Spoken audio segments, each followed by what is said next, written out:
Thanks to our sponsors Renault. The Renault Capture, the versatile compact family SUV. You're still the one I run to, the one that I belong to. You're still the one I want for life.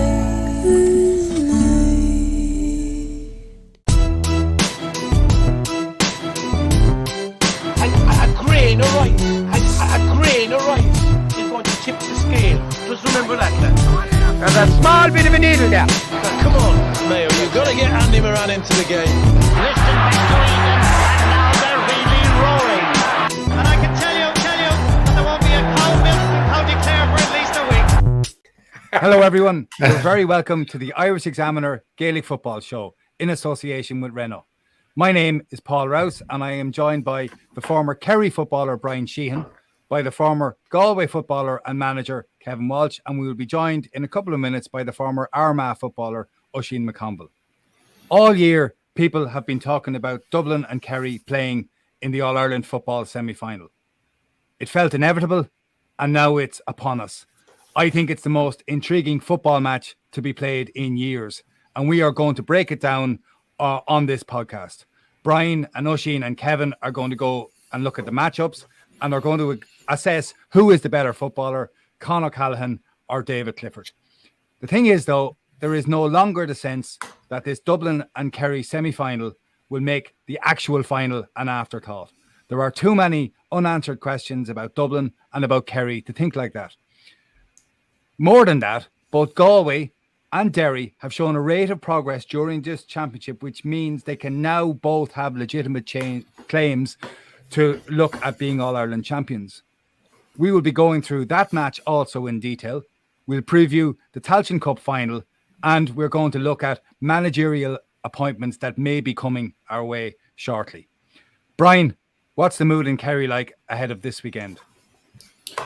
Yeah, it's all roads to Croke Park. It's everyone's looking forward to it. I suppose, look, not being disrespectful to other teams, but I think it was always the game that people were looking forward to, Kerry Dublin. I suppose they knew a long way off that they were going to meet in the All-Ireland semi-final, and I think both teams expected to be there. So yeah, look, everyone's looking forward to it. That's all the talk down here at the moment is Kerry Dublin.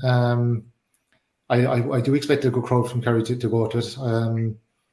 I think there'll definitely be more of a crowd than I was at the Mayo game, but I think Kerry and Dublin, it's just one of those games that no matter how far back you go in time, you go back to the 80s, even going back to the Kerry Dublin in Thurles, going back to even when I was playing there, they're just always fantastic occasions. Croke Park full, the Hill 16 bouncing, and it's a game as a player. I think outside of the All-Ireland final is probably the next best game you could play in. And, it's just that it has that real rivalry about it, and I can imagine the players now this week, would be treating this game as if it was an All-Ireland final, because I think that's how Kerry have to approach it. What would you be like at this stage of the week? This is we're recording this on the Thursday afternoon. I'd be looking forward to it. I suppose work would be, I'd still be working. Do you know what I mean? I wouldn't be taking the week off or anything by any stretch of the imagination, because I think the more time you've off and the more time you go into your own head, the more time you could burn yourself out and have the game played in your head already. So I always worked right up until the week of the game. To be honest, I worked up until the Friday. But yeah, you would be excited about it. You'd always be, in every moment of the day, be it lunchtime or something, you'd slip off into the game, you'd slip off into scenarios or who you'd be marking or what'll happen in the game, and you'd put yourself in different scenarios, thinking about the game and things like that. You know what I mean? But again, you wouldn't dwell on it too long. You just, make sure that you just keep that hunger and keep the belly, the butterflies in the belly, keep them at bay and to keep the game ticking over. But yeah, look, I suppose everything's done now at this stage. I'd imagine Kerry will probably train tonight, but again, it'll be very light. It'll be no more than half an hour, 45 minutes. Just kick you to post. Just make sure every fella's okay, and making sure the kicking is sharp and that kind of stuff. So that's all you would do. And I suppose myself, then, if I was in that environment, I suppose as Kerry will travel up on Saturday, no doubt, I would be spending Friday evening, then probably spending an hour 20 minutes kicking. So I think that's what's in Carsavine. Yeah, in Carstling, yeah, my home patch, just the familiarity. What would Jack O'Connor be like in these couple of days? He'd be relaxed, I suppose. In fairness to Jack, he has a lot of experience. So I think he'd probably relying on that, and then looking back on that, he'd be calm. He would be talking to a lot of the players. I think he would be talking to certain fellas about certain matchups. Just remind them of, as I recall, even I think it was even coming to the Dublin All-Ireland final in 2011. We met for a coffee, and again, just to kind of focus the mind, just to what you expect from you. Don't be trying anything special, just do your job and that kind of stuff, So I would imagine he'll be talking to a few players individually. But even for myself coming on here, I've been all week trying to work out matchups, tactics. So I would imagine Jack's head is absolutely fried, and I think Kevin can actually probably relate to this, being in the managerial shoes. There's so many different things that could happen on Sunday from the point of view of team selection to positional changes, to people marking who.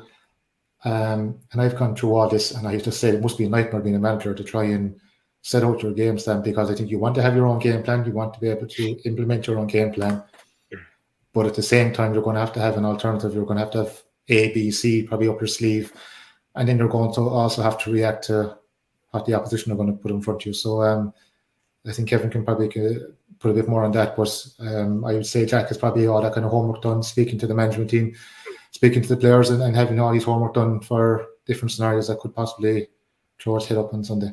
I want to come to the matchups in a couple of minutes, but before we do this, and before I put these things to you, Kevin, I want to ask Bryan straight out, and let's get right to the nub of this. It feels like there's a desperation in Kerry to beat Dublin, and that beating Dublin is now just such an immense thing for Kerry football. And it gets right to the nub of the idea of being a Kerry footballer, that defeat after defeat to Dublin is now, it's been worn like a tattoo. And changing that seems to me to be an enormous pressure on these Kerry footballers. There is and there isn't, but I think, yes, there is. Publicly, there is. When I've retired in 17, I think obviously they've played in the 19 All-Ireland, was 19 final. So they played once since I retired, and I haven't beaten Dublin since 2009. And they've beaten us on every occasion in championship football since then. And I agree, John. I kind of made the point earlier on that this is an All-Ireland final for Kerry, and I don't mean disrespectful from the point of view that this is just the final, but they have to treat this game like it's the All-Ireland final, because they have to beat Dublin. As you say, it's gone on so long. 2009 was the last time we beat them. They have the hoodoo over us, and I think now is the opportunity, and now is the time where Kerry, I think, just quite simply have to beat Dublin. Just on the flip side of that, though, I think there's a lot of new faces in this team. So I don't think it's going to be so much of an overhang for some of these fellas that it's that they can get caught up in it. I suppose if you look maybe like Paul Ganey, David Moore, these fellas have probably been around the right since 2009, or probably since 2011, slightly after. I think Paul Ganey came in 2012 or 13. David was knocking around 2011. I think he was injured at that time with his cruciate. So they'll know they've been around a long time, having tasted defeat from Dublin. But I think a lot of the other fellas in that team, I suppose, probably haven't, bar possibly the 2016 and probably 2019 finals. 2016 semi-final and 2019 final. So in one perspective, the players, I don't think that everyone side there has lost to Dublin in the same amount of occasions we have, but in the public and for Kerry down here, I think it's a must-win game. I think we're not straight out about it. We're sick of losing to them. And I think this is the one opportunity, or the one game now where Kerry have to win. And that's why I said I think they have to approach this as if it is their All-Ireland final and get one over Dublin. Kevin, you know the idea of a must-win game, of that sense of desperation. How do you harness it? I asked the question because when you came in to train Galway footballers, beating Mayo was it was a sense of desperation about what Galway needed to do there. How do you harness this? How do you make sure it doesn't overwhelm you? I suppose, Paul, like it's preparation breeds confidence. So, like, it's all on the training pitch. And I know people might just say that, but if you can get confidence of players that they know exactly what they're doing over a number of months, that's huge. And I know you mentioned there about Kerry and Dublin, but I think it's not only just another match for Kerry having to, but the difference now is there's a high expectation in Kerry. The Kerry are favourites for this game for the first time in what Bryan said for 10 years. So it's not just they have to be Dublin now. Now they have to carry the expectation as well. And I think if Kerry don't win this game, there'll be a lot of questions asked, because you look at Paul Mannion gone, you look at McCaffrey gone, you look at Dublin's form in the league. They're gone to Division 2, albeit they've upped their game quite a bit since we say McCarthy came back and Conor Callaghan. But the expectation is massive. So these Kerry players are going to have to believe in what they're doing, and they have to believe in the management. They have to, I suppose, the expectation is on them because their supporters are walking them every day of the week. And as Bryan said there, they want this so badly. They've got to channel their energy into Sunday and not during the week. So Bryan mentioned about working there. It's how you just, how you tune out. And some people can tune out. So that's the management's jobs. And like you have 17 or 18 in the back home team. So some people will just need a little bit of cajoling. Other people need to be left alone. So you need to know your players. And, which did you need? When you were playing, what did you need? Did you need to be left alone? And when you were a manager, did you know who to leave alone? Well, I hope I knew who to leave alone. I thought that was one of my strengths. But when as a player, I certainly I did. I wanted to be left alone. Yeah, I didn't need people talking to me. To be honest, I wouldn't be panicking. Like Bryan, I just work all weekend, and you go through the game a few times, but it wouldn't bother me. But at the same time, other people can get high, and it's just important to know the individuals you're dealing with. So, but again, that's down to the game has changed, and like. Your full back line are attacking, or else your full forward line coming back, and it's 15 behind the ball, or it's whatever the tactics are. But your team needs to believe in what's happening. So, I suppose Kerry, at the minute, they haven't been hugely tested.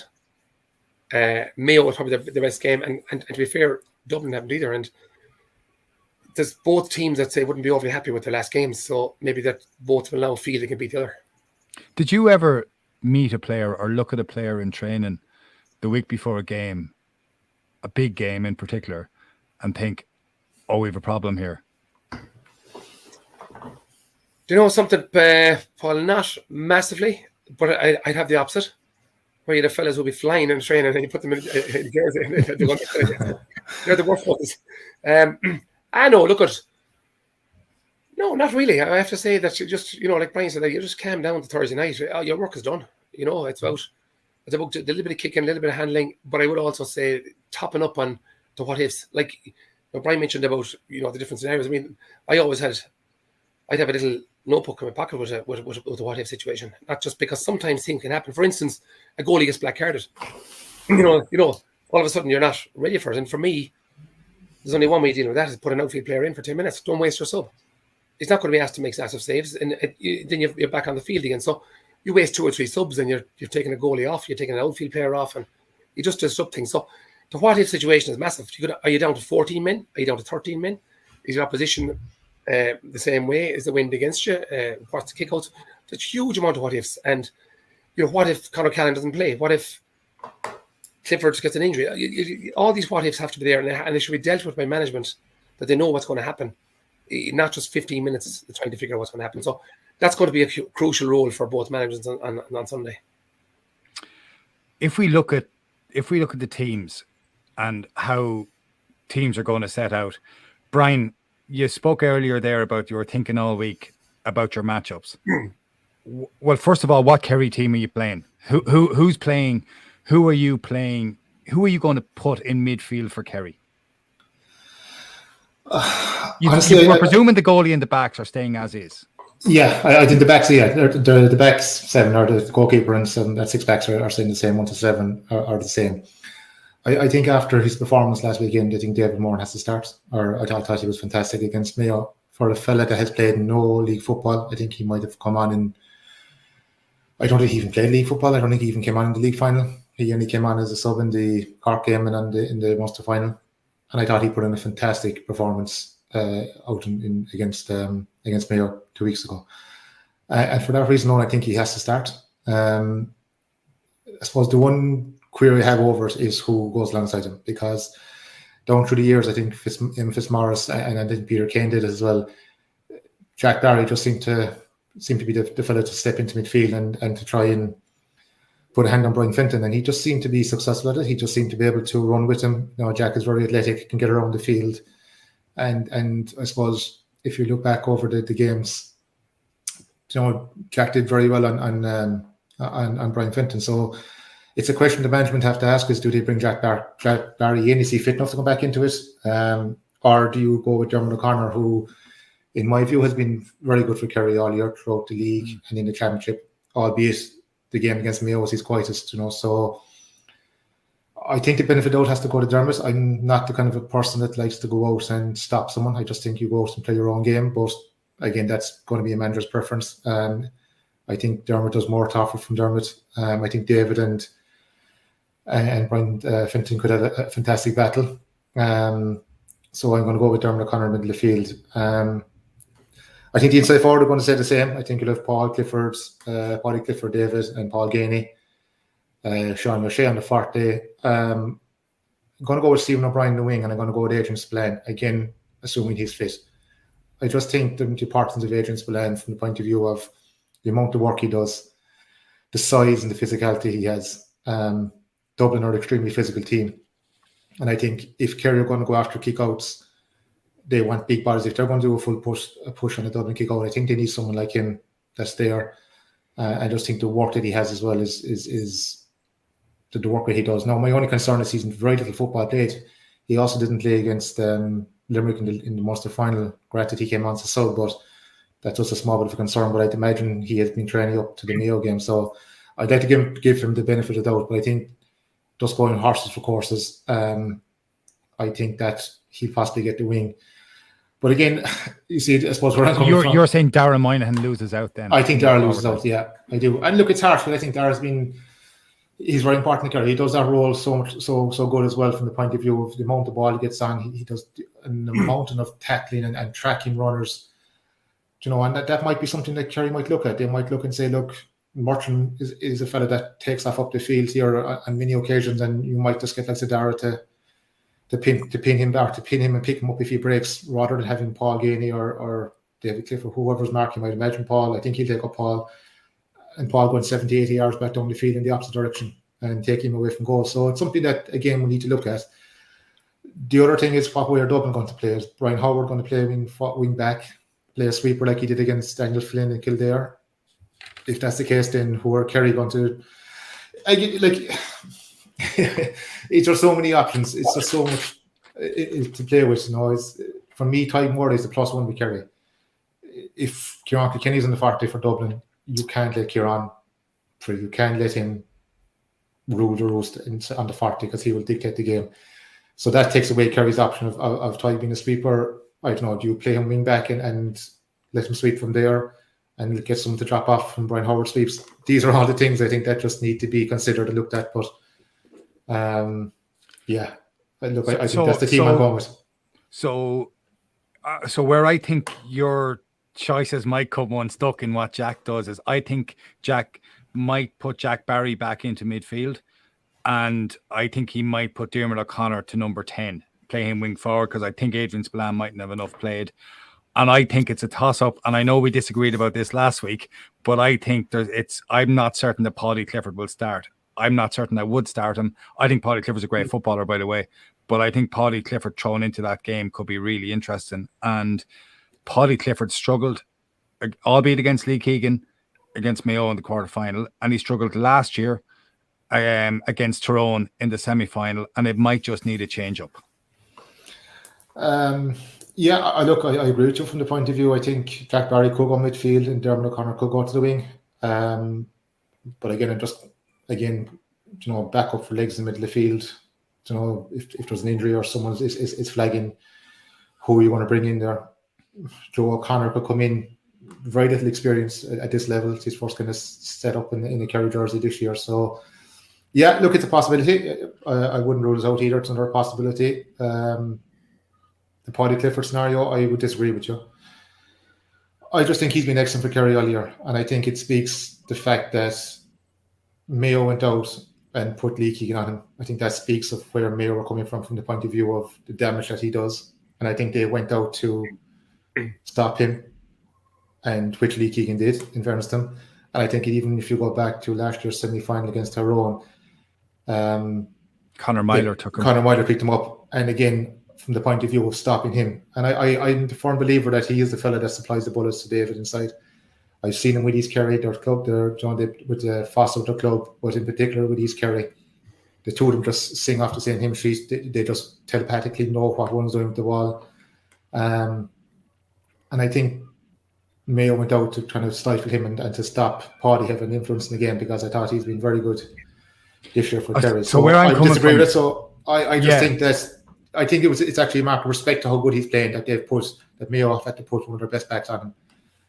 So where I'm coming from on it is, I'm not saying it's the right thing to do. I'm looking at it from the point of view that Jack has form before big games in, as he says himself, putting the bomb under a team and moving things around. And I think he might do that against Dublin. But there's a second part to this equation. Oisin, you're very welcome back from the holidays. And what Brian has just done there is set out the Kerry team. But I want to ask you, what would you do if that's the Kerry team that's picked, in the sense that if it is a thing that David Moran is playing midfield with either Diarmuid O'Connor or Jack Barry, it changes things a bit. So who would you play around there? And more to the point, who would you play centre forward to kind of pull Tadhg Morley out from that sweeping role? That's the one where, I've been thinking about it, for some time. If Conor Callaghan is fit, play him at 11. He's played there before. He's been very, very successful there.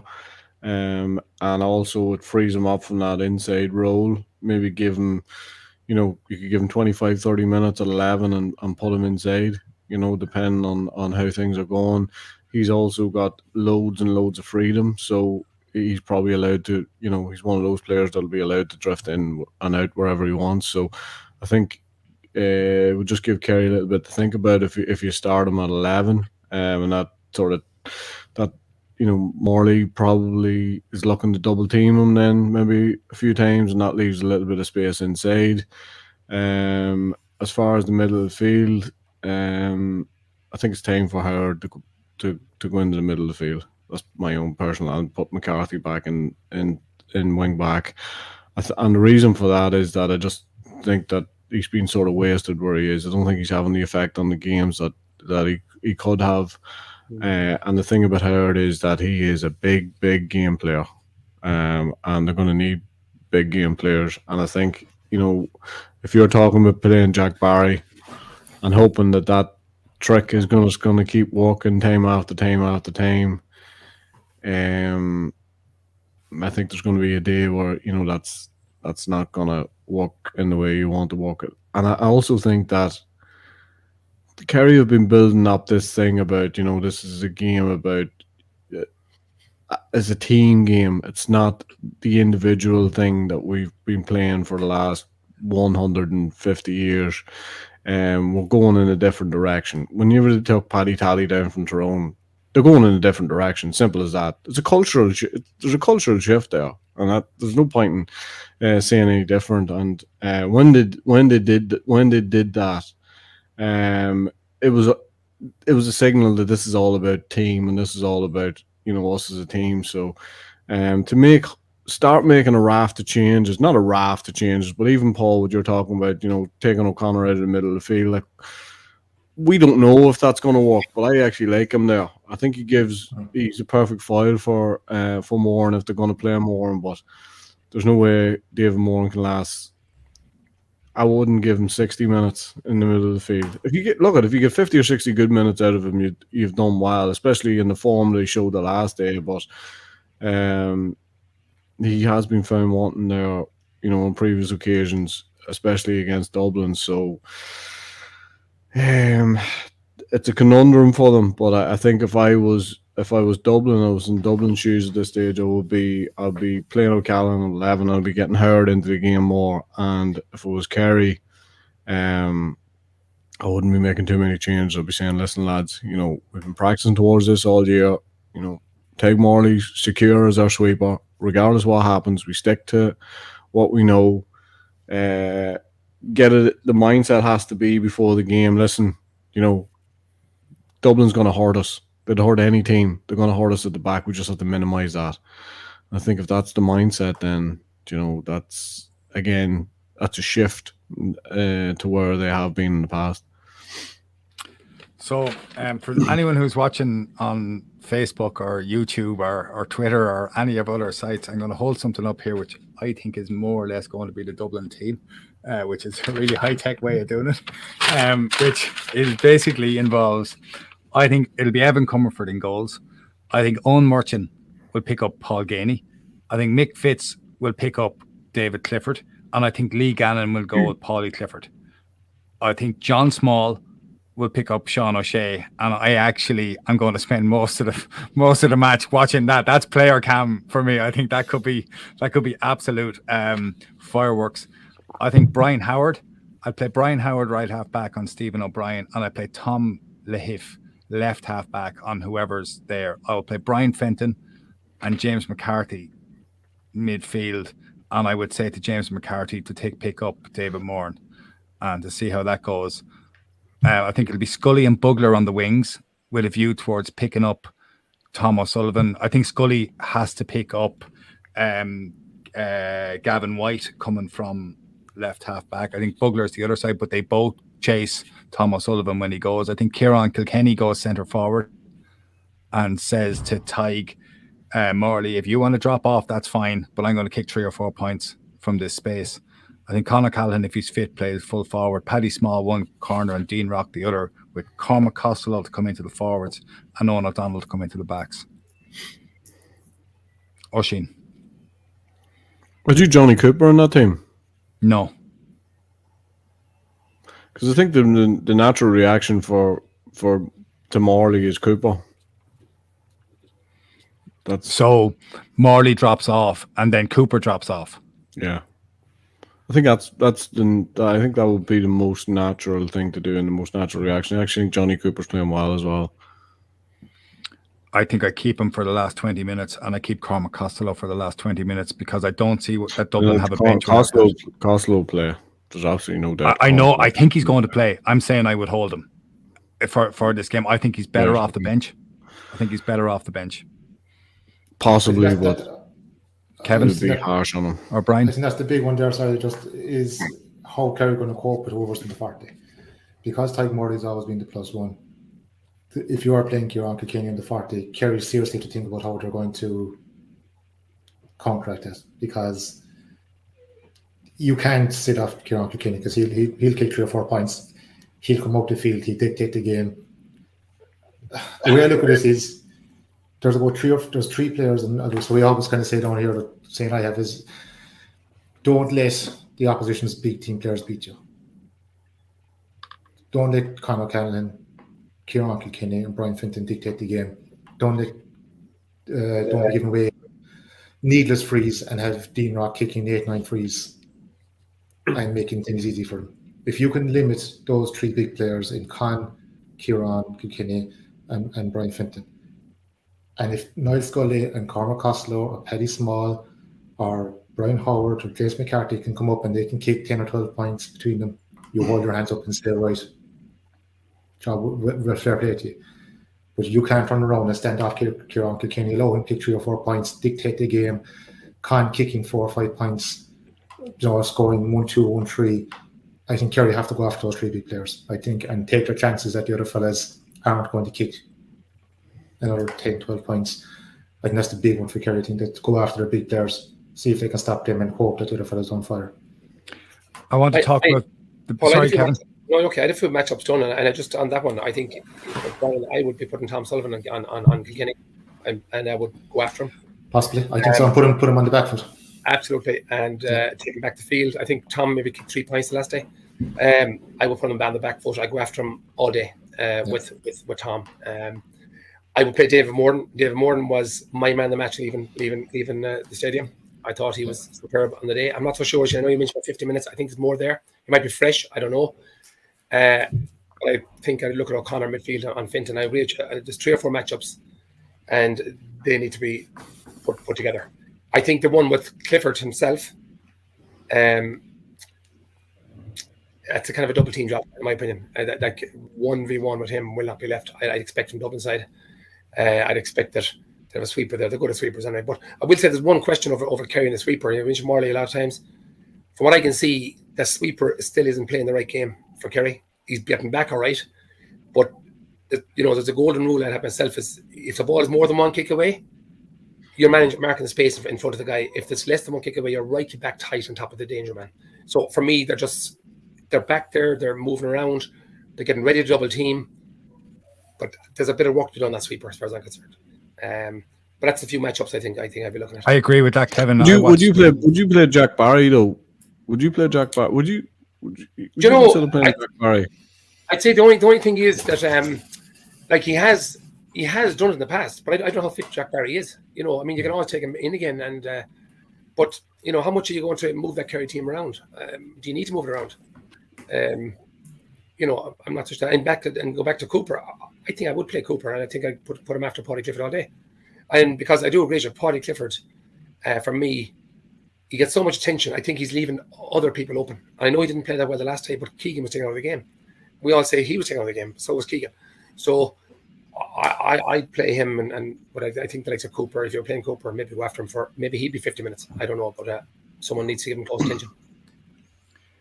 If we talk about big players, and we have to acknowledge, while not talking about the specifics of it, that there is a strong word that Conor Callaghan isn't going to play, and that creates a big problem for the Dublin forwards. And I wonder whether that doesn't mean Kieran Kilkenny actually will go inside, or just it means Conor McConville does actually start in the team that was selected there, a full forward. But I want to talk for a minute, Kevin, and I want to ask you straight out: if you were picking a team to play a championship match next weekend, and you had a choice between having in your team Conor Callaghan and David Clifford, who would you pick? And you cannot say I want both of them. That's one. Or you can't say nay though. Yeah. I'd say in the scheme must be good if you're able to not clear them I'm off. not that bad. Something? I'm going to answer this bit here. It's not a political answer either. In Sunday's game, if Conor Callaghan was missing or David Clifford was missing, I think Conor Callaghan is the biggest loss. And I'm saying that on the back of what's around the teams. I don't believe. I watched Dublin against Cork. They don't seem to have any. Hold on, Kevin. I'm asking you a different question. I'm asking you to pick your team, and I'm asking you which footballer for a match next Sunday would you prefer to have in your team? I'm getting onto that, Paul. I have to get through the net. Very political answer, Kevin. Yeah, okay. I'm getting there, right? But I will be saying to you on next Sunday, and I will get to it. If Conor Callaghan's missing, I'm going back to the Cork game, I'm going back to Dublin games, I'm going back to Dublin's league form, right? And James McCarthy would say, I take them as a double act for a minute. That for me was where Dublin starts to play again when the boys get back on the field. And I think next Sunday, if Conor Callaghan is missing, I'll be honest with you, I'm giving Dublin no chance. The only chance I give them is they have a 6-point start because of Croke Park itself. That's another issue. But what I'm saying to you is this. I don't believe the cutting edge is there. I didn't see it against Cork. 21 points was okay. I just didn't see the goal threat. And Conor Callaghan is a guy who will just turn, take you on. He bulldozes. He's low centre of gravity. He's nearly impossible to mark when he's playing the full forward position. I do think he'd do more damage than Clifford. If Clifford has his own defence around him, I saw him in the Sigerson final as well, albeit the weather wasn't great. But we've had him there in 2018. If he's double teamed, he tends to loop out around where Conor Callaghan will go straight through you. So for now, on form, if you want me to answer the question, I'm going to say Conor Callaghan. Bryan. This is like a question of picking one of the Kardashians. It's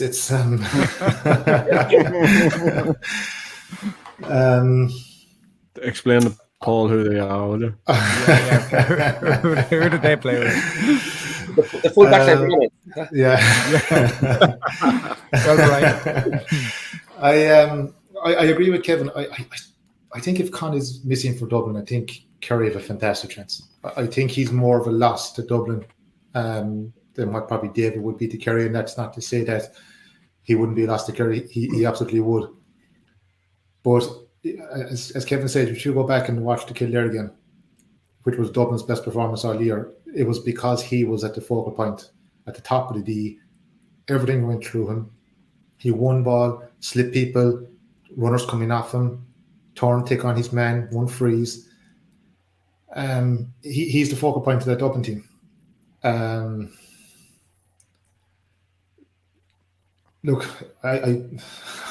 Let's get it. Let's just spit it out now, Brian. Let's just spit it out here. Who are you picking? Come here. I have to live down here in Kerry, Paul. Do you know what I mean? If I turn around and I wouldn't be able to walk down the street if I pick on. Honestly, I think because Con has done what he's done it in the big days in Croke Park. He's won All Irelands with Dublin. I think you're going to have to back Con, but I think that's the only monkey David has to get off his back. He has to win the All Ireland. If David wins the All Ireland, I think he can be in that same class, that same category. He can be up there. He already is up there, but I just think he has to win that All Ireland with Kerry, and as I suppose win the All Ireland for Kerry, and that kind of is in a frame or in that context. So I think going off what's there, you're probably saying Con, but I can't say Con because I can't walk down the street here, Paul, if I say things. So I think what puts this into stark perspective is that David Clifford gave an interview earlier in the year in which he named only one person as having influenced his kicking style, and it was you. He talked about a session you gave in Fossa, and I mean the cock is grown for the third time here. That's a long time. That's a long time ago. He talked about it. He talked about it. It's the only person. It's the only person he mentioned. So you've abstained, is what I can gather from that, and I understand why. Oisin. I'm totally confused now, Paul. After the two politicians have answered, I know. Listen. Can you just actually give me a name? Will you give me the exact question again, please? I'm asking you. You're in charge of a team playing a championship match next Sunday. You have to pick one or the other, and I'm asking you which you're picking. It's a really simple question. Right. The lads got confused. Yeah, no, it's a really simple question. That's actually different to the question asked originally. But anyway, I'm not absolutely not. Absolutely not. I'm not getting contrary over it. That's a really good point about how important those two players are to their individual teams this weekend. And there's no doubt that Conor Callaghan, I think, is more important that he plays this weekend. But if you're asking me which one would I like to see arrive up with their kit bag and me to get an opportunity to manage them, Clifford. Yeah, and it's interesting, isn't it? They're both like Con is 26 or so, and David Clifford is 23. So Con was Young Footballer of the Year in 2017, and David Clifford was Young Footballer of the Year in 2018. It feels like he's been around for quite a while, and he's really learned very publicly, whereas Con was in around the panel in 2016 but never saw kind of game time when it really mattered. 2017 he was Young Footballer in the Year, and although he did score a goal off Colin Boyle early in that 2017 final, Colin Boyle did a magnificent job on him for the rest of the game, and Conor Callaghan was taken off. And then after that he just got physically impossible to manage and really direct, and they're obviously not exactly the same type of player. And I love that David Clifford interview when he was asked to reference his favorite sports star, and he picked Ronnie O'Sullivan. I thought that was he told Joe Malay was Ronnie O'Sullivan, and I thought, do you know what, that's a really interesting statement, because there's a flamboyance and an artistry around that, a bit of a maverick about that you can see that in David Clifford in how he plays. That's not to say David Clifford isn't ruthless as well, but I can't imagine Conor Callaghan saying that Ronnie O'Sullivan is his favourite player. It seems a pity that we may be denied that matchup on Sunday. And I'm going to come back in a while and ask you who you think is going to win. But I want to turn for a minute to the other semi-final. Galway, Kevin, there's a sense from talking to people in Galway that they can smell an All-Ireland here. I'll be honest, Paul, they're taking it game by game. That's the truth, because I suppose they're coming from Division 2, coming from, let's say, a year or two ago where there's a few bad beatings. So it's game by game, to be honest. But there is certainly a bit of a buzz now that I suppose Croke Park, won in Croke Park into an Ireland semi-final. That was only the second time, I think, since 2001.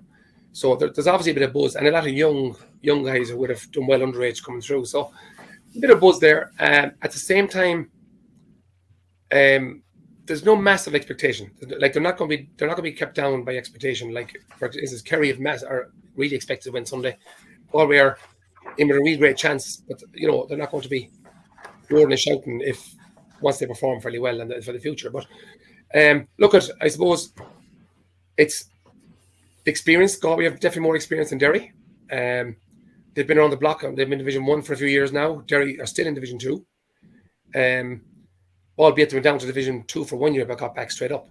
I suppose the other side of it is Derry, the opposition they've beaten are nearly all Division 1 sides in the Championship, where Galway have beaten Roscommon, who have come up, and they've only beaten Meof in Division 1. So it's a really, really difficult one. I said it the last time with you with Armagh. It's a really difficult one to call, but I do think that Derry are going to be a lot harder to break down than Armagh.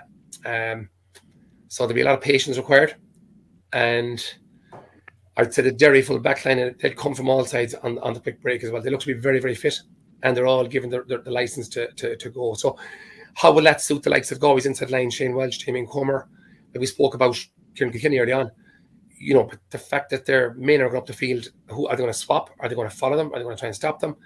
Will they gas out? And then your 2 or 3 best forwards up front, are they kind of looking for air? So it's a huge one. And they're going to have to, Derry will sit back and get their breaks. And again, what's vital for Galway is that they don't go behind. Because if you go behind at half time and 3 or 4 points behind, Derry seem to have a system set up that they're quite happy to sit back and protect it and hit you on the counter. So, Derry have 10 goals in the last 5 matches, two a game. So it's really important that Galway don't let it go quite early and stay in the game really.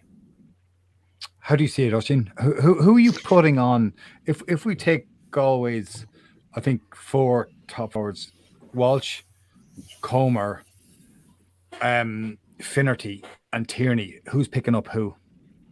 I think Rogers will go to Comer. I think McKeag will pick up Walsh. McCluskey will pick up Finnerty. And who's the last one? Will McKinless stay centre back on Tierney, or will he go midfield? He'll probably stay centre back. The one that sort of, I suppose, would, if you were a Galway supporter, the one that would keep you awake would be the last ball that Sheehan Walsh kicked away, and I think that he wasn't even under an unbelievable amount of pressure. He could have definitely recycled it. I think that sort of Kevin talks about patience. It's like ultra patience. It's like patience to on a completely different level than they would have experienced before. I think even it's fairly watered down Derry that they played in the league, not personnel wise, but just the way they played that day. Yeah, they did actually. They looked out in their feet that day from early on, but Derry looked to me to be so well conditioned, so attuned and happy with the way they're playing. All over the pitch, they seem to know what their job is. I just think that they're gonna, like Walsh and Comer and Finnerty and Tierney, they're gonna find themselves, very, very frustrated, and it's going into the game with the mentality to say, listen, this is going to happen to me time after time. I'm going to have to keep recycling it, but there is going to be an opportunity. I am going to get an opportunity, but I have to pick and choose which is the right one. That's crucial against these boys because Derry get a lot of energy from from wides, from teams kicking wides, from positions that they want them to kick from. And the strange thing is that even seen against Clare, you can get in behind them at times. You just have to be very, very patient. You have to pick and prod and probe, and that takes. It's unbelievable for a forward playing in that situation, because I see there's 2 types of forwards who play in that situation. There's the first forward who thinks, right, I'm not getting as many touches as I normally get in the areas that I normally get them in. So when I do get that touch, I have to do something unbelievable. And to try to do something unbelievable, and that mightn't come off, and it leads to frustration, and the frustration builds and builds and builds.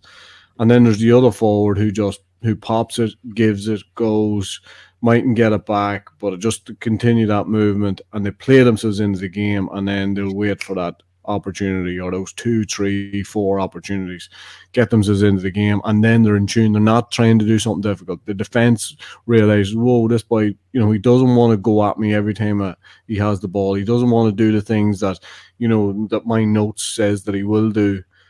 What he wants to do is he wants to play himself into the game, And I know it's an All-Ireland semi-final, so I don't mean playing yourself into the game as in if the opportunity arises that you don't go at somebody. But I do think it's a big shift in mindset when you consider the teams that Galway have played against so far, because I do think that Derry will unapologetically sit in and play on the break, because they'll be afraid, and rightly so, of that Galway forward line.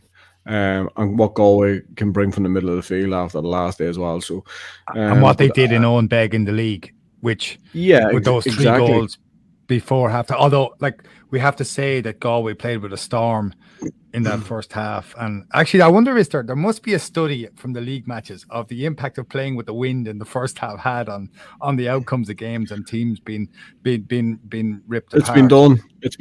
It's huge. It's been done. It's huge. It's 80%, something like that. It's such a big thing to get a lead. Yeah. And Kevin, can I ask you, actually, just want to ask a question very quickly about Shane Walsh. When you coach Galway, how did you go about coaching Shane Walsh, or did you just leave him off into large measure? Well, look at Shane. I'm sure there's another fella there probably like Ryan O'Sullivan. So you need to leave him at his own stuff. Look at it. In my mind, he's probably the most skillful player in Ireland. And that's not because he's from Galway. But again, it's about this other stuff that Eugene's, that kicking that ball away, and I think one happened in the first half as well. It's about when you come under pressure, how to stay calm. So look at Shane loves his football. Shane never leaves the football down. He just football, and he's so skillful. You certainly don't want to take any of that entrepreneurship out of him, because he has that. He can make things happen. But I suppose the challenge for him and for all Galway, and now it's going to be a bigger challenge for him more than anybody else, because Eugene has mentioned, or Oisin has mentioned, the different type of forwards. If Shane is starved of ball or is brought down the sidelines all day and it's not happening, he needs to have the patience to be a team player, to make sure that ball isn't kicked away stupidly or hoofed because he needs to be getting into it, and just take the punishment on the day. And I would say, like, if Derry are set up like that, I'd be pulling out my full forward, my corner forwards, all outside the defensive line. Because a mistake Armagh made was when Galway were well set up, they tried to, put these little dinky balls through to the full forward when Galway had 3 or 4 people back there. They gave away the ball 3 or 4 times before half time, and Galway hit the counter attack. So the way you break that down is to get as many people as you can outside the first defensive line and bring 1, 2, 3 runners 1 or 2 seconds apart in the one area. Just coach someone to come in the one area, because runners come from all over the place. It ends up coming in the middle where the sweeper is. So what you need to do is 2 or 3 sweepers coming in on the one side, overload, 2 or 3 seconds apart, and all of a sudden, no one knows who's marking who. And you will actually eventually push back the defensive line. So, like, it's going to take something like that to break down that Derry defence, because what you can't be doing is, I'm a great footballer, I have to take a shot here. You can't be doing that, because they have the pace. See that corner back there, and Rogers coming forward. They're the full back line, but they're deadly dangerous. So they're going to need patience, and they're going to need, like, I watched Galway and Clare the week before the Derry match in June. It was 1-2 apiece at half time, right? Galway scored 3-9 or 3-8 against Derry in the first half. Wind or no wind? I suppose the question that time was, where were Derry that day? Regardless of, maybe Galway were very good, but there's no way that Derry side would be conceding 3-9 in one half, regardless of wind or not. So I'd be totally getting rid of that game from my head. That game couldn't have been the value of both teams. So, but again, who would learn the most? Obviously, the Derry keeper struggled that day, but the Galway keeper struggled last week. So is there going to be target men in early? Is there going to be high balls in? And again, you have to be careful that you don't keep kicking away stupid possession, because all of a sudden, take McGuigan for Derry, he likes the little pop ball in, and he can do a lot of damage. But are you going to go after the goalie now? So there's loads of what ifs, and I probably don't have the point you asked me about Paul, but Shane, no, I take that. I was just, when Kevin was talking there, Brian, I was just thinking about the setup of teams and players being left out, and I don't want to ask this as a pointed question to you, but well, maybe I do. But what there's players going to lose out here with marginal calls for team selection to fit the pattern of certain matches, or because the manager thinks someone else is in better form, or the manager's face fits. And like, to be blunt about it, what's it like to be left out of a team selection for a big game, a semi-final or a final? Yeah, it's difficult, but 'cause it all depends on where you're coming from. I suppose sometimes you're coming from injury and you haven't played much football. You just your expectations are that you're obviously not going to be in the setup. But if you're on the team or if you're being dropped for whatever reason, be it the manager decides somebody else is in better form or we're going a different route today, you just it's hard. It's difficult. It's not easy. I suppose all the sacrifice, all the effort you make, and you're losing out in the big day inside in Croke Park. It's difficult, but look, as I say, it's a team game. You just have to. You can bitch and moan about it at home to yourself or to your parents or to your missus or your family. But once you come back in training on Thursday night, it's put to bed and you're just focusing on what needs to be done. You're focusing on yourself. You're focusing on the job at hand. You're going to have a fair idea of where you're going to come in, depending on where you're playing in the half back, midfield. You're picturing where you are, and you just suck it up. And that's all you have to do. When you were left off by Eamon or by Eamon Fitzmaurice or by Jack at any stage, how did it happen, or how did you deal with it? It just like I suppose. I think I was a captain in 2016, I think, and we were after playing just a long campaign. We won the All Ireland Club Intermediate and came straight back into the Kerry setup and played all the league and played all the Munster Championship. And all of a sudden, I just kind of hit a bit of a wall coming into the Clare game. I think in the All Ireland quarter final, I just couldn't pick the gear up. I think Kerry always kind of say once we get into Croke Park, training goes up a notch and things go up. And I just found it hard to get that kick. So yeah, Eamon kind of said, look, take the week off training before the game and come in Thursday night and, we'll leave you off for the Clare game. And fingers crossed, then I think we had Dublin in the semi-final, all going well. So he said, look, I want you right for that. So that was fine, accepted as it was. Got 15 minutes against Clare, and all of a sudden Dublin game come round and you find yourself sitting on the side. And again, but disappointing having played all year, but you just have to accept it. You can't go throwing the tide out of the pram. It's a difficult one. It's hard to take, but look, you can have a pitch in the morning with the manager in private, but that's the goals. You're not going to change his mind, and you just have to accept this. And the big thing for you is just to get your own head right. I still went off practicing my frees on the Friday night beforehand. I still did the normal routine. And you just had a different focus when you're coming into the game. You're coming in, you're trying to watch how the game's progressing, trying to pick up something in the game, and I suppose, in fairness, Eamon had a very good saying with our subs coming in. He goes, when you come in, fit in. Don't try and come in and, it's not as if you have to come in and kick 4 points and say, there you go now, I'm after proving you wrong. That's not what it's about. It's about, subs aren't there to come in and trying to prove a point to manager. You're coming in to fit in, keep the system play going. Obviously, if you can add a bit more to that, fresh legs and add another thing, great. But the whole thing is to come in and do your job and not try to have a personal vendetta that you have to prove someone wrong. But look, it's difficult, but I think everyone you have to experience that, and everyone has experienced it. So you just get on with it. Yeah, I want to turn to the other matches in the weekend, but let's just call this match now. Oisin, or these matches now, our predictions for the weekend. Dublin Kerry.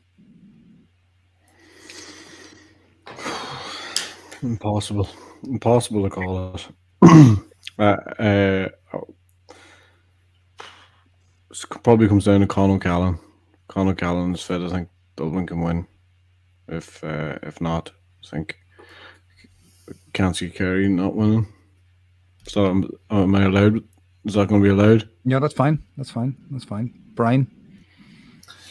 Yeah, I think the exact same as Oisin. I think if Connor's playing, it's a massive, massive plus for Dublin, and they will be extremely hard to beat. But look, I think it's no or nothing for Kerry. As I said, this is Kerry's All-Ireland final from the point of view they have to treat this game as an All-Ireland final. We've lost to Dublin. Every year we've played them since 2009. I think it's a must-win game for Kerry. So I think they have to go all out. And I think, look, they've been gearing themselves for this game. I think, again, without being disrespectful to any other teams in the Munster Championship, this game was always the game in the back of their mind that they were aiming for. So I'm going to go with Kerry. Kevin? I think if Conor Callaghan is playing, I fancy Kerry slightly. And if Con isn't playing, I fancy them big time. Okay, that's very clear. I think Dublin will win. Oisin, Derry against Armagh. Or Derry against... Oh, sorry! Oh, no! Well, I'll never be left forget this one. Yeah. You look like a man who's been stabbed in the forehead. 2 weeks therapy, all gone out the window. That wasn't delivered, I promise. Oisin. That's harsh. Galway against Derry. Take 2.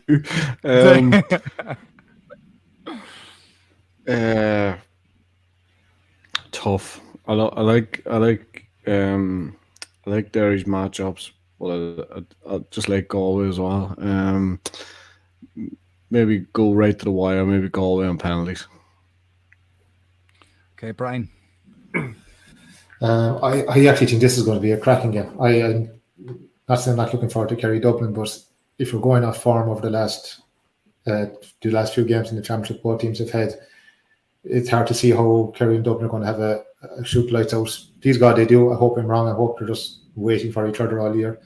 But I genuinely think that the Galway Derry game is going to be a cracking game. Just going back to what we were talking about before, and I think that the Galway forwards, and we spoke about patience, I think they showed an awful lot of patience against Armagh. I think there was times where they really had to recycle the ball. They recycled the ball from sideline to sideline. No one went into traffic and no one put the head down and tried to go solo. No one had any outrageous attempts from scores. And I think that will really stand to them going to the game of the weekend. And I also think they just have more firepower. Again, I think it's only so much that you can do to try and stop Damien Comer, Shane Walsh. But if we look at the scoring power that Galway have had from the middle of the field right up, they've kicked fantastic scores all year, big scores. And I just think there's a better array of kicking in the Galway team than in the Derry team. Likewise, I just think as well with regards to Galway, the big thing I think is we're on about turnovers here with Derry. Derry thrive off turnovers. Derry thrive off indiscipline, shooting from crazy angles or trying the idle needle pass. And I think the big thing that Galway have to do here is kill the ball. As much as you would say that Derry feed off people kicking from bad areas, yes, but the worst thing you could do is drop the ball short or turn the ball over and you catch it in counter attack. At least you killed the ball's dead. You're facing the kick out, you have a chance to squeeze on it, and it's not the worst case scenario. But going back to the question, I think Galway, I think it'll be a cracking game. There'll be very little in it, but I think Galway maybe 1 or 2 points. Kevin. Yeah, I'm going to go Galway, Paul. The matchups for me, I suppose it's 3 or 4 matchups that's vital that should sway it. But Paul Conroy with Conor Glass in the midfield is going to be a big one, providing they take each other up. You've mentioned McCaig and Walsh. That's going to be crucial. 2 boys, and Rogers and Comer. Them are huge. And then go to the far side, you've Sean Kelly and probably take up McGuigan. So them 4 matchups for me are the big ones over the weekend. Whoever gets the best of that will probably have a great chance. Derry have played a lot of Division 1 sides. Galway have only played Mayo Division 1. Galway have more experience in Croke Park than Derry. But I'm going to edge towards Galway in this one. Yeah, I would edge towards Galway as well. I think they have a better spread of forwards. What I will say, though, is that Derry are brilliant at bringing the ball up in the back. They're brilliant carriers of the ball. And if they get the overlap, if the Galway forwards do not track and harry relentlessly, they're going to be exposed on it. And Paul, there's one kind of an unsung hero there for Galway, and we kind of seem to miss him a lot. Is Johnny Heaney. He pops up with goals, big goals every single match. And go back to the Armagh one, he was there again for it, and just has this knack of working really, really hard up and down the lines, and nothing flashy. He's probably your Stephen Hendry, you know what I mean? Whereas you've got a few runnies out there. And I think to start a snooker podcast. And I think Stephen's rated a bit higher than Ronnie.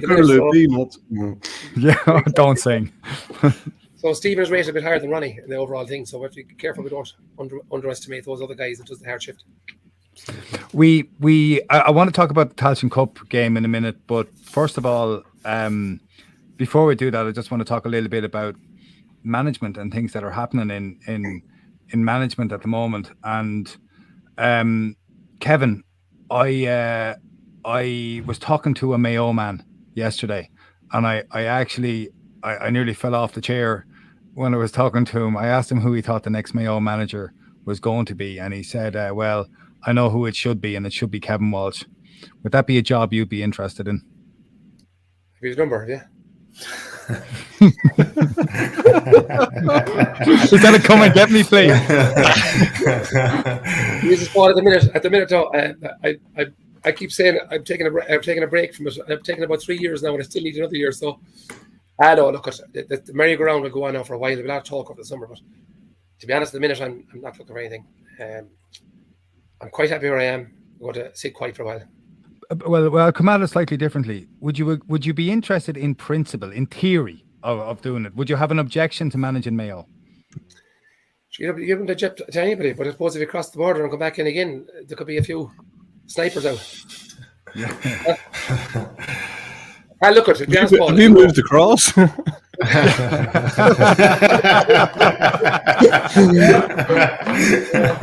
when you get to when you get to a point where you're deep involved in coaching and you like to just bring something to a level that you think it could come to, leaving everything else aside.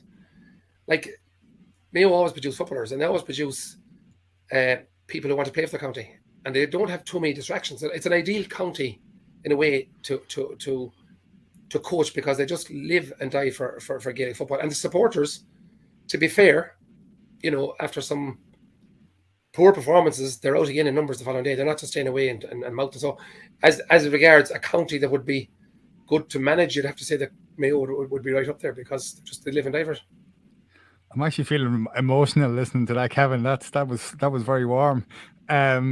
Speaking of crossing the border, Oisin, are you crossing the border from Armagh into Monaghan to take over from Banty? I do it on a regular basis because I'm managing obviously a club up there, but I have no interest in managing Monaghan into county level.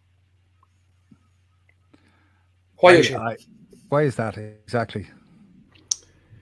Is it specifically Monaghan or the entire enterprise? No, I don't want to alienate everybody up there and not be allowed to cross the border. And that's just not something that it's just not something I see fitting at the minute.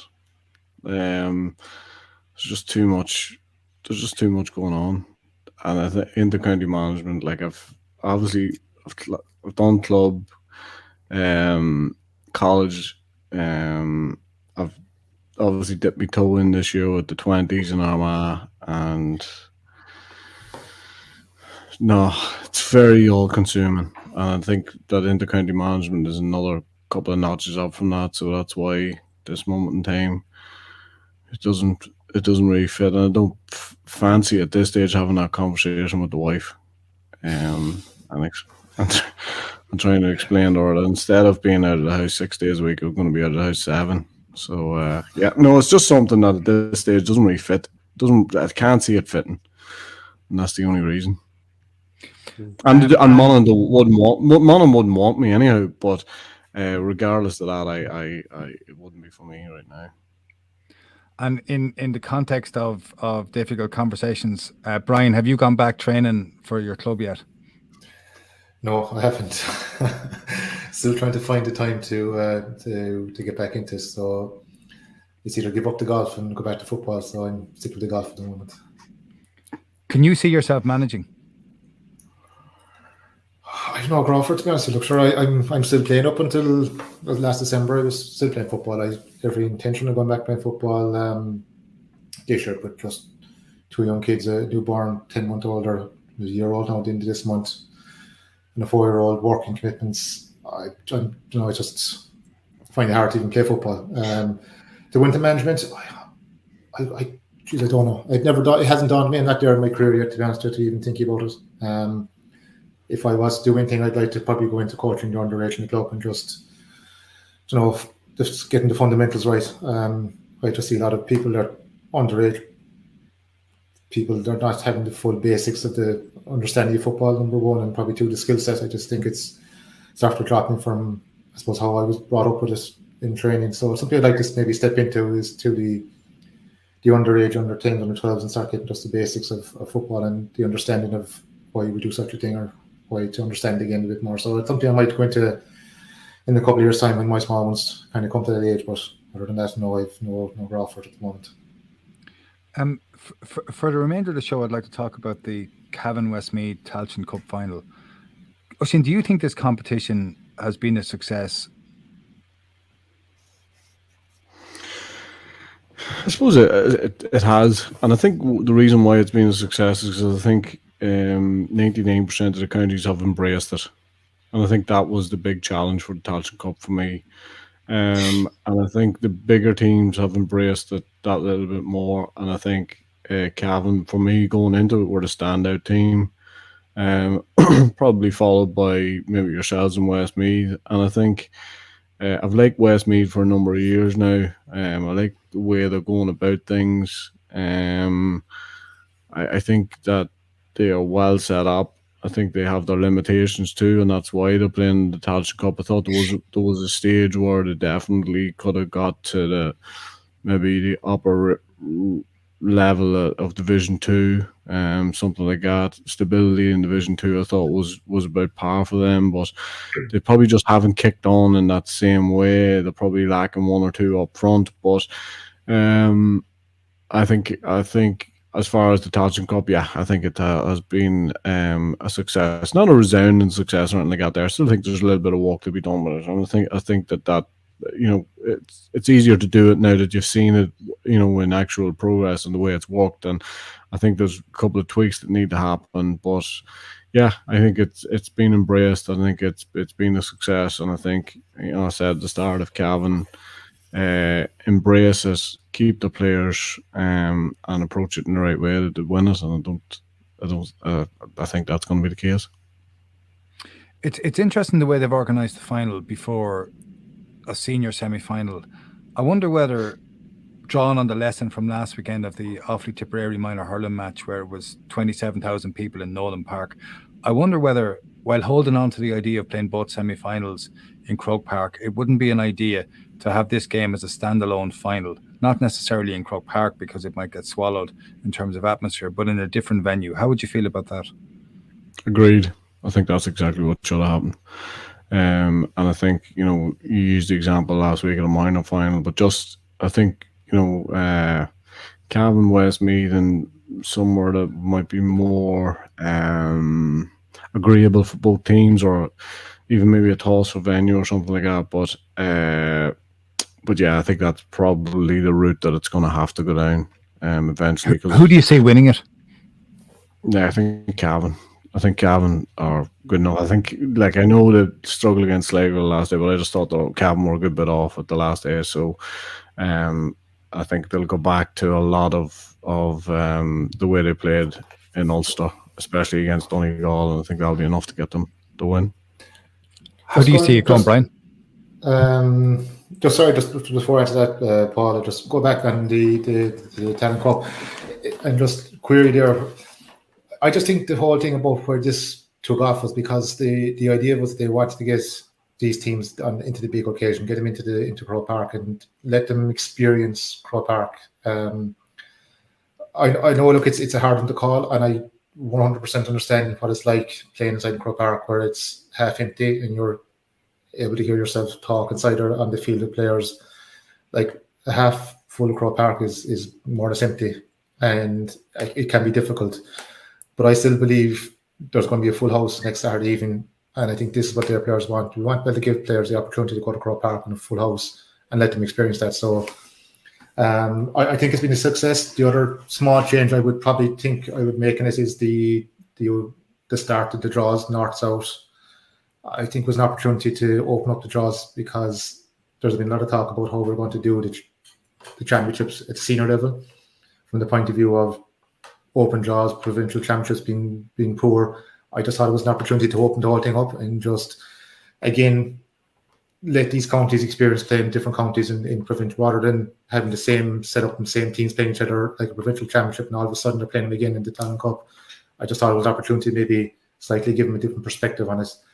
Going back to the game, I honestly think Cavan. I think they're right being right. I don't think Cavan probably should be in the Tailteann Cup. I think they're a good enough team to contest, to be in contesting the San Maguire. They were the far better team against Sligo, to be honest, in the semi-final. Although Sligo just kept hanging on there. They've got some big players in Garrod McKiernan, Tomas Gallen, Paddy Lynch. I thought when they were needed in Sligo, getting Sligo start pinning him back. These fellas stood up, and especially Garrod McKiernan. I think every time the scoreline came back to within touching distance, even up the field and kicked the point or scored a point or won a free. So I just think they have too much. I think they have too much for Westmeath. I think they're too reliant on John Heslin, and I think unless Westmeath get a grip hold of the game around the middle of the field and they have a lot of ball going to him, might be a different story. But I can't see it happening. I just think Cavan will have too much. Kevin? Yeah, I'd have called Cavan a long way out. I mean, like Brian, I couldn't see them in actually being in this cup in the first place, but they're there and they've embraced it. But I have to say, from looking at the semi-finals last week, I'm actually edging towards Westmeath to win it. I wasn't overly impressed with Cavan. I know they said Sligo held on, but Sligo had 5 or 6 goal chances as well. I know they had as well, but it was a wide open game. But look, I think the competition will be interesting to see from one or two of the teams that got knocked out a bit earlier in the Tailteann Cup, to see were they a bit fed up after it or what they were like. I think the 2 teams that get to the final will obviously love it, and they'll tell you tomorrow morning that they have embraced it. But I'd love to see what's the middle teams that maybe got knocked out earlier, what their feeling was on it, because you're going to need all those teams like Leitrim, Louth, all those teams. You're going to need them to have a good tournament next year. So I think it's good to have it. I think there's nothing be gained by beating by 15, 20 points. I really don't think there's much being gained by that. So it's good to have it there. But I'm going to actually give a slight edge to Westmeath. Yeah, I'm with you on that. I think Westmeath are going to shade it. So this weekend, it's such a brilliant weekend for football, a brilliant weekend to look forward to, and it's also a fact that there are tickets still on sale for both matches. Neither match is so far a sellout, which is quite stunning. You can go on and buy tickets for the Dublin Kerry match, and I think there's something really, really interesting happening here. And you alluded to it earlier, Kevin, about the advantage that Dublin have for playing in Croke Park to some extent, and one of those advantages has been the weight of crowd behind them. And one of the most noticeable things this year is the drop in support for the Dublin senior footballers and the drop in attendance at matches. How do you reckon with that, Oisin? Purely and simply, I think you get used to winning, you get used to success. I was coming through actually customs because it was coming back from holidays. I was coming through customs, and Gabe recognized me. He said, what did I think at the weekend? And he said, you wouldn't know where I'm from my accent, and it was obvious he was a Dub. And I said, he says, I really hope the Dubs don't win it. I said, I'd like to see somebody else win it. And I said, oh yeah, well, Kerry haven't got too many of them. I'm sure they'd be delighted with it. I said, and he said, well, when I said anybody or somebody else, I didn't mean Kerry. But so yeah. I think there is, like, there's a thing where, you get it too good for too long, and you just become accepting almost of it, or you take it for granted. And I think that's what's happened in Dublin, is that they've taken it for granted big time again. And I've been really disappointed with the crowds, even the crowds that travel with them for the National League games, because there's a cohort of obviously supporters there who are very loyal. But as far as numbers go, I mean, take it back to 17, 18, you couldn't get a ticket for a match, regardless of how you tried, so it is, you're right, it's disappointing, but I just think it's a bit of taking things for granted again. And probably pricing stuff, the stuff you touched on as well, Paul, definitely comes into it. The cost of like people think about, it's a ticket's X price, but it's not just a ticket. It's everything that's involved with traveling and going there and bringing kids or whatever it is. So eating and all those sort of things. So yeah, so there's some of that, but there is a lot of it is taking the thing for granted a bit. And there is definitely a squeeze in terms of cost. Brian, there does seem to be a huge crowd coming from Kerry relative to the normal semi-final expedition that takes place. Yeah, and I think that's purely down to the fact that this is a must-win game for Kerry. I think this is a game that's, it's been talked about all year, and I'm trying not to be disrespectful to the other teams. I think everyone was bidding for this game, and I think this is the one time where there was real excitement in Kerry from the point of view that we have a fantastic opportunity of beating Dublin. It's not the same Dublin team that was there over the past few years. Is it in Kerry heads a little bit? I would probably say it is. I know myself playing at the end of my career, it was kind of in my head from the point of view that, Jesus Christ, it's been so long since I've beaten these fellas. And it did kind of come to me that we have to do it now. We have to do it now. And I know we beat him in a league final above in Croke Park in 17, but look, that's the league. It's championship that matters. And yeah, it was. It even came to a stage where we were out one night in Dublin. I think it was after that league final, and we bumped into a few Dublin players.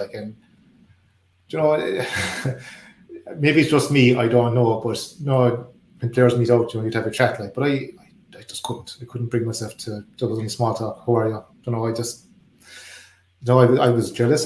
They had what I wanted, and I wasn't happy, and I was just small talk. How are you doing? That was it. And there was no camaraderie. There was nothing, and because I just didn't like them. And that's not to say now that if I met him, obviously it's a different ball. Have you met any since you finished playing? So there was no relationship when you were playing, but have you? There probably was. I'm just probably saying for myself. That's just me. Yeah, for your fun. But I'm talking about from your point of view. I'm not saying that was built into every player down there. It was just my personality. That I was sick of losing to them. Didn't like it, and I probably just had this bit of a hatred towards them for that reason. I met one or two. I think I met Paul Flynn one day, but like that now. Briefly met him in the car park and had a chat for 5 or 10 minutes, and it was grand. But it was just in my playing days, when I was playing. I found it very hard to, knowing that we were going to probably meet these fellas later on in the year, go to battle with them, and I just didn't fancy having small talk or trying to be friendly with them. So look, that's just probably my personality of it. But yeah, I think I think Kerry have to win this game. And as I said, did you hear it when you went home? Do you hear it in Kerry after you lose to Dublin? Probably hear more at home. My own house, my father, more than anywhere else. But you do. There's always you get some people that would just be tell you bluntly straight out you were useless or you weren't good enough, or they'll blame this player or blame that player, or they'll blame the management or the referee. So there's always excuses, that will be thrown around the place. But look, at the end of the day, we weren't good enough, and we haven't beaten them. So it makes no difference what people think. We just have to beat them. And I think that's why Sunday it just seems to be one of these things where Dublin have seemed to drop back into the pack from where they were over the last couple of years. They've lost big key players, and I just think now they've come back into the pack. And I think Kerry have maybe. I'd like to think they've kicked on a gear, but I still think the jury's out in Kerry. I think we slightly get carried away with ourselves down here a small bit. It was the same last year, same year before. Again, we got beaten by Cork in Cork in bad weather. Last year got caught by Tyrone. And at the end of the day, look, I just think we need just a bit of a level head here at the moment. Of course, I think this is our best opportunity to beat Dublin in a while. And I think the players might know it. I think they're kind of getting the sense of it from around the place, from the talk. So. I think, as I keep saying, if I was a player, I would be treating this game as an All-Ireland final, not the All-Ireland final, but every bit as big as it, because I think they have to get the monkey off their back in this one. And that's the point we'll leave it. Thank you to Larry Ryan for running this podcast, to Raf Rocca, to Jack Neville, to Tony Lean, and to everyone at Examiner Sport. Thanks to Renault for their continued support. Huge thanks to Oisin McConville, to Bryan Sheehan, and to Kevin Walsh for joining us today. Thanks to our sponsors Renault, the Renault Capture, the versatile compact family SUV. You're still the one I run to, the one that I belong to. You're still the one I want for life.